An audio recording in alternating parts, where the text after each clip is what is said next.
Donald Trump ने दुनिया के तमाम देशों पर टैरिफ लगा दिए, बड़े बड़े मुल्कों से उलझ पड़े और अब इसका असर उनके अपने देश पर पड़ने लगा है। अमेरिका की यह रणनीति अब खुद उसी पर भारी पड़ रही है। आज हालात ये हैं कि यूरोपियन यूनियन और यूनाइटेड किंगडम ने हाथ मिला लिया है और अमेरिका के खिलाफ एक मजबूत गठबंधन तैयार कर लिया है। वे अब अमेरिकी टैरिफ को बाईपास करने के रास्ते खोज रहे हैं। उधर चीन ने भी अमेरिका को सीधे चुनौती दे डाली। न सिर्फ अमेरिकी कंपनियों पर बैन लगाया, बल्कि 15% टैरिफ भी ठोक दिया। ये तो वही बात हुई कि जो दूसरों पर बंदिशें लगाता था, अब खुद जाल में फंसता दिख रहा है। लेकिन दोस्तों, अब जो हुआ है वह और भी बड़ा खेल बदल सकता है।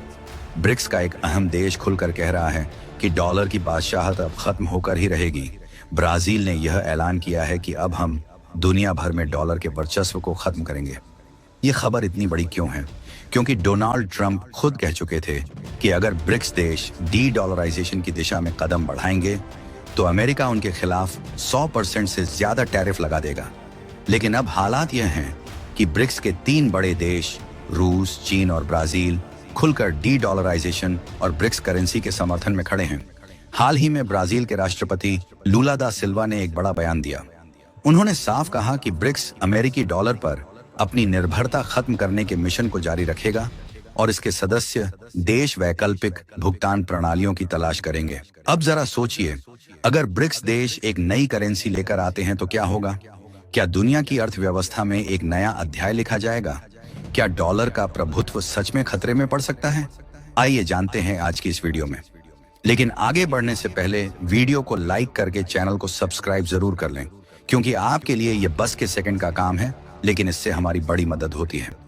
दोस्तों, ये लड़ाई सिर्फ व्यापार की नहीं, बल्कि सत्ता और वर्चस्व की भी है। अब देखना यह होगा कि अमेरिका इस चुनौती का सामना कैसे करता है। अब बड़ा सवाल यह उठता है कि भारत और दक्षिण अफ्रीका इस मुहिम का समर्थन करेंगे या नहीं, क्योंकि अगर ये दोनों देश भी इस मिशन के साथ खड़े हो जाते हैं तो अमेरिका के लिए मुश्किलें और बढ़ जाएंगी। यह मामला अब सिर्फ व्यापार का नहीं, बल्कि वैश्विक ताकत और आर्थिक वर्चस्व की लड़ाई बन चुका है। याद कीजिए, जनवरी में अमेरिकी राष्ट्रपति डोनाल्ड ट्रंप ने ब्रिक्स देशों को खुली चेतावनी दी थी।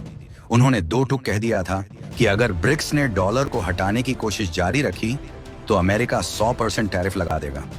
इतना ही नहीं, उन्होंने अपने सोशल मीडिया प्लेटफॉर्म पर साफ साफ लिख दिया था कि अगर ब्रिक्स देश डॉलर से दूर जाने की कोशिश करेंगे तो अमेरिका इसे चुपचाप नहीं देखेगा।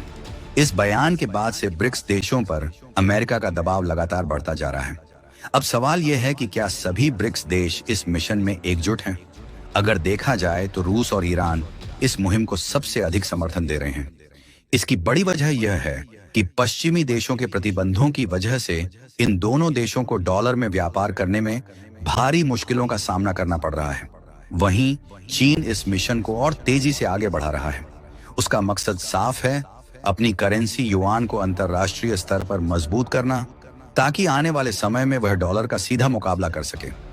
लेकिन दोस्तों, ब्राजील ने इस लड़ाई में एक अलग रुख अपना लिया है। पहले वह ब्रिक्स की अपनी नई मुद्रा बनाने के पक्ष में था, लेकिन अब वह इससे थोड़ा पीछे हटता दिख रहा है। हालांकि वह अब भी डॉलर के विकल्प खोजने में दिलचस्पी रखता है। वहीं भारत और दक्षिण अफ्रीका इस मुद्दे पर बहुत सोच समझकर कदम बढ़ा रहे हैं। वे अब भी किसी भी पक्ष में खुलकर खड़े नहीं दिख रहे हैं, बल्कि स्थिति का बारीकी से अध्ययन कर रहे हैं। लेकिन इतना तो तय है कि ब्रिक्स देश अब डॉलर पर अपनी निर्भरता खत्म करने की दिशा में तेजी से काम कर रहे हैं। ब्रिक्स देश अब अपनी स्थानीय मुद्राओं में व्यापार करने पर अधिक जोर दे रहे हैं, ताकि अमेरिकी डॉलर की वैश्विक पकड़ को कमजोर किया जा सके। युआन, रुपया और रूबल जैसी मुद्राओं में लेन देन को बढ़ावा दिया जा रहा है, जिससे ब्रिक्स देश आपसी व्यापार को डॉलर पर निर्भर किए बिना संचालित कर सकें।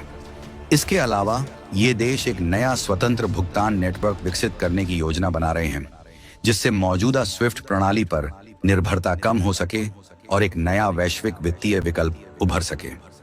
अब बड़ा सवाल यह है कि भारत और दक्षिण अफ्रीका इस मुद्दे पर कब तक अपनी स्थिति स्पष्ट करते हैं।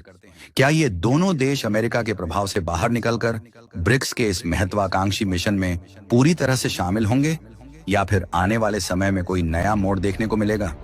यह देखना दिलचस्प होगा कि वैश्विक अर्थव्यवस्था में शक्ति संतुलन किस दिशा में आगे बढ़ता है। दोस्तों, ब्रिक्स देश सिर्फ डॉलर से मुक्ति का सपना नहीं देख रहे, बल्कि इसे हकीकत में बदलने की रणनीति पर भी काम कर रहे हैं। सबसे बड़ा कदम यह है कि वे स्विफ्ट भुगतान प्रणाली पर अपनी निर्भरता को खत्म करने के लिए एक नया रास्ता तैयार कर रहे हैं। ये वही सिस्टम है जिससे अभी पूरी दुनिया का व्यापार जुड़ा हुआ है और जिसके दम पर डॉलर की बादशाहत बरकरार है। सिर्फ इतना ही नहीं, ब्रिक्स ने अब अपने समूह को और बड़ा करने का फैसला लिया है। संगठन का लक्ष्य अधिक देशों को शामिल करके अपने आर्थिक और राजनीतिक प्रभाव को बढ़ाना है। नए सदस्य देशों को जोड़ने की प्रक्रिया तेज कर दी गई है, जिससे ब्रिक्स न केवल आर्थिक रूप से बल्कि वैश्विक शक्ति संतुलन में भी अधिक प्रभावशाली बन सके। इस पहल का उद्देश्य विकासशील और उभरती अर्थव्यवस्थाओं को एक साझा मंच प्रदान करना है, जहां वे अमेरिकी डॉलर की निर्भरता से बाहर निकलकर स्वतंत्र वित्तीय और व्यापारिक प्रणाली विकसित कर सकें। यदि ब्रिक्स अधिक देशों को अपने साथ जोड़ने में सफल होता है तो यह वैश्विक व्यापार व्यवस्था में एक बड़ा बदलाव ला सकता है। लेकिन दोस्तों, सवाल यह उठता है, क्या ब्रिक्स वाकई डॉलर की बादशाहत को खत्म कर सकता है? देखा जाए तो अमेरिकी डॉलर आज भी दुनिया की सबसे ताकतवर और प्रभावशाली मुद्रा बना हुआ है। वैश्विक व्यापार का एक बड़ा हिस्सा डॉलर में ही होता है और अमेरिका की अर्थव्यवस्था आज भी दुनिया की सबसे बड़ी और सबसे प्रभावशाली अर्थव्यवस्था मानी जाती है। कई देशों की अर्थव्यवस्थाएं अमेरिका से गहराई से जुड़ी हुई हैं और वे अमेरिकी बाजारों पर काफी हद तक निर्भर भी हैं। इसके अलावा अमेरिका की वित्तीय प्रणाली और बैंकिंग नेटवर्क जैसे कि स्विफ्ट भुगतान प्रणाली अंतर्राष्ट्रीय लेन देन का एक अभिन्न हिस्सा है। अधिकांश देशों के केंद्रीय बैंक अपने विदेशी मुद्रा भंडार में डॉलर को प्राथमिकता देते हैं, जिससे डॉलर की पकड़ और भी मजबूत हो जाती है। दुनिया की कई बड़ी कंपनियां अंतर्राष्ट्रीय व्यापार समझौते और कच्चे तेल जैसी महत्वपूर्ण वस्तुओं की कीमतें भी डॉलर में ही तय की जाती हैं। हालांकि ब्रिक्स देश लगातार ऐसे कदम उठा रहे हैं जो डॉलर की निर्भरता को कम कर सकते हैं। वे स्थानीय मुद्राओं में व्यापार, एक स्वतंत्र भुगतान प्रणाली विकसित करने और नई ब्रिक्स मुद्रा लाने की संभावनाओं पर काम कर रहे हैं। यदि ये पहल सफल होती है तो यह डॉलर के प्रभुत्व को धीरे धीरे कमजोर कर सकती है, लेकिन यह एक लंबी और चुनौतीपूर्ण प्रक्रिया होगी, क्योंकि डॉलर दशकों से वैश्विक अर्थव्यवस्था का केंद्र रहा है। लेकिन अगर ब्रिक्स देश लगातार डॉलर से दूर जाने की कोशिश जारी रखते हैं तो आने वाले वर्षों में डॉलर की ताकत जरूर कमजोर हो सकती है। अब दोस्तों, ब्राजील के बयान के बाद भारत की स्थिति को लेकर भी एक बड़ा अपडेट आया है। भारत के विदेश मंत्री एस जयशंकर ने लंदन में India role in the world नामक कार्यक्रम में अपनी राय स्पष्ट कर दी। उन्होंने साफ कहा, हमारी कोई नीति नहीं है कि हम डॉलर को हटाना चाहते हैं। डॉलर आज भी वैश्विक आर्थिक स्थिरता का एक प्रमुख स्तंभ है और दुनिया को इस समय अस्थिरता नहीं बल्कि अधिक स्थिरता की जरूरत है। अब बारी आपकी। आपके हिसाब से क्या ब्रिक्स देशों को डी डॉलराइजेशन की दिशा में कदम बढ़ाना चाहिए या फिर यह फैसला जल्दबाजी होगी? अपनी राय हमें कमेंट बॉक्स में जरूर बताइए।